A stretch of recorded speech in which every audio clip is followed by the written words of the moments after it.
Tan. Keluhan, obat membebani senyuman, dan sedikit rasa malu di wajahnya. Saya juga baru tahu bahwa Pak akan menghadiri konferensi farmakope ini untuk keluarga kami. Karena senyawa subversif dan, setelah kembali ke klan Yao, Yao Zong datang ke Danceng dan melaporkan kejadian tersebut kepada Patriark. Untuk senyawa dan, Patriark Parma Chiao Tianxin juga sangat mementingkan. Tetapi apa yang membuat obatnya berat sedikit membingungkan. Tetapi yang terakhir bahkan tidak menanyakan resep obatnya. Sebagai gantinya, dia mengeluarkan ramuan lain. Ketika saya melihat ramuan itu, tidak ada kebanggaan di wajah Yao Zong. Karena yang dia sempurnakan hanyalah 2 jenis ramuan khasiat majemuk. Tetapi ramuan di tangan Yao Tianxin tidak cukup. Ada 2 jenis dandelion di sekitar. Pada akhirnya, Yao Tianxin membiarkan Yao Zong kembali dulu. Dan semuanya didiskusikan setelah pertemuan farmakope. Namun, bagaimana meyakinkan Yao Zong? Karena dia juga tahu bahwa begitu pertemuan farmakope, keluarga mereka akan benar-benar menurun. Dia tidak terlalu peduli dengan posisi tetua. Tetapi dia khawatir dia sedang mengembangkan dan baru saat minum obat, keluarganya diganggu. Setelah keluar dari Yao Tianxin, dia sibuk berkomunikasi dengan kekuatan lain sepanjang hari. Karena dia tahu terlalu sulit bagi generasi muda di keluarganya untuk mencapai hasil yang baik di farmakope. Dia sangat naif sehingga dia dapat mempertahankan status keluarga mereka dengan langkah ini. Tetapi dia juga ingin melakukan segala upaya untuk menebus keluhan keluarga selama bertahun-tahun, setidaknya rumah besar milik wajah keluarga mereka akan diambil kembali. Namun, jelas bahwa ketika pohon tumbang, monyet-monyet itu berpencar, di bawah tren umum seperti itu, tidak ada yang akan menjual wajahnya sama sekali. Dan penatua pengepungan narkoba yang mengambil rumah mereka, bahkan lebih terus terang ingin mendapatkannya kembali. Ambillah kembali dengan kemampuanmu sendiri. Awalnya saya sedikit putus asa tentang obat ini. Tetapi baru saja dia tiba-tiba mendapat kabar bahwa seorang pemuda di keluarganya tiba-tiba muntah darah pada obatnya. Dan malam obatnya juga canggung. Melarikan diri. Setelah mengetahui bahwa pemuda itu atas nama suami Yaoxi, dia menebak Qin Yichen. Baru pada saat itulah dia tahu bahwa Qin Yichen datang ke farmakope untuk keluarga mereka. Hanya ingin melihat itu semua di bawah konferensi farmakope bergengsi ini. Qin Yichen melambai sedikit dan berkata dengan santai. Tuan, obatnya tidak akan berhenti. Dan obat lelaki tua itu mengancam akan merusak reputasimu. Yao Zong tersenyum pahit, lalu wajahnya positif, dan berkata, tapi Tuan, yakinlah, selama saya memiliki obat saya, bahkan jika saya melawan tulang tua ini, saya akan menjagamu. Penatua lebih banyak berpikir. Qin Yichen menggelengkan kepalanya, berkata dengan ringan sambil tersenyum. Dia tidak benar-benar merasakan ancaman verbal semacam ini.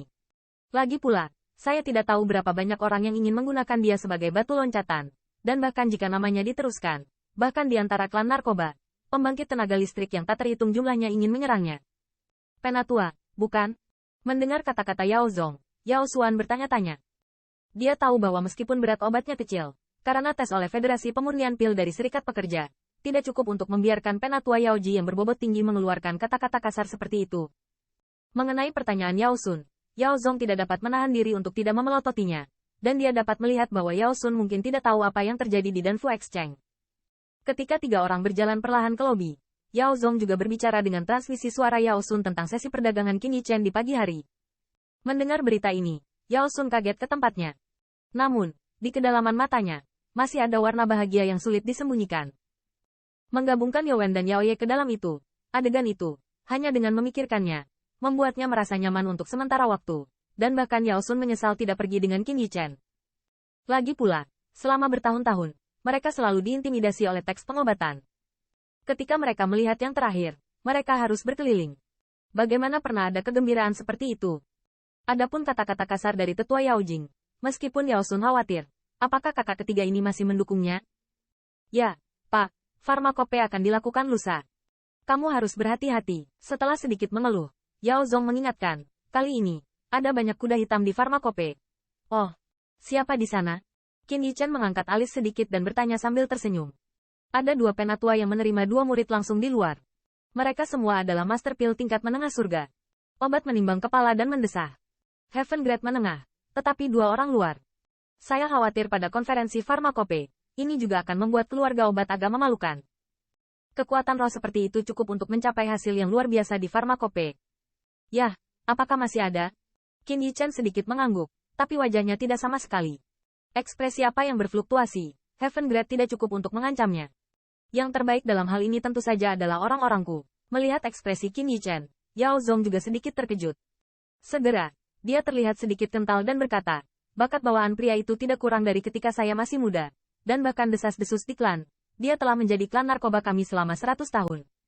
Bakat bawaan adalah orang yang paling jahat. Pada awal 5 tahun yang lalu, dia menerobos ke Master Pil tingkat surga, dan sekarang dia sudah menjadi level Master Pil surga.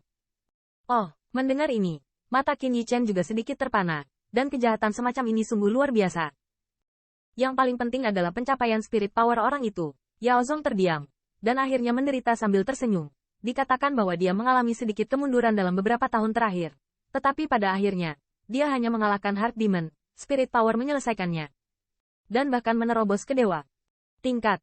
Tuhan, apakah kamu berbicara tentang pria itu? Apakah dia sudah mencapai titik itu? Mendengar ini, kulit Yao Sun tiba-tiba berubah, dan mau tidak mau keluar dari suaranya. Ya Tuhan, bahkan jika Anda melihat apoteker, Anda dapat mencapai langkah ini. Hanya orang tua dengan berat badan tinggi. Generasi yang lebih muda, pencapaian spirit power telah menembus sedemikian rupa. Sepertinya juara farmakope kali ini pasti dia. Tan. Yakinlah, tujuan kami bukan untuk memenangkan kejuaraan, selama kami bisa mencapai 5 besar. Obat itu sedikit menggelengkan kepala dan tertawa. Saya khawatir ada orang yang tidak baik untuknya. Farmakope bukanlah duel yang adil. Yao Sun menghela nafas, berkata. Pasti banyak orang di keluarganya yang tidak ingin melihat mereka diam lagi. Yao Zong Elder, apakah orang yang kamu katakan adalah Yao Ji? Namun, yang mengejutkan keduanya, Qin Yichen tidak mendengarkan kata-kata di belakang mereka. Setelah sedikit mengerang, dia langsung bertanya. Tuan pernah mendengar tentang dia? Yao Zong memancarkan warna aneh di matanya, berkata. Tidak hanya mendengar tentang, melihat kulit Yao Zong, mulut Qin Yichen tidak bisa menahan senyum. Yang disebut orang terpanas ini sebenarnya adalah kenalan ini? Tapi saya khawatir semua orang tidak tahu siapa kuda hitam terbesar.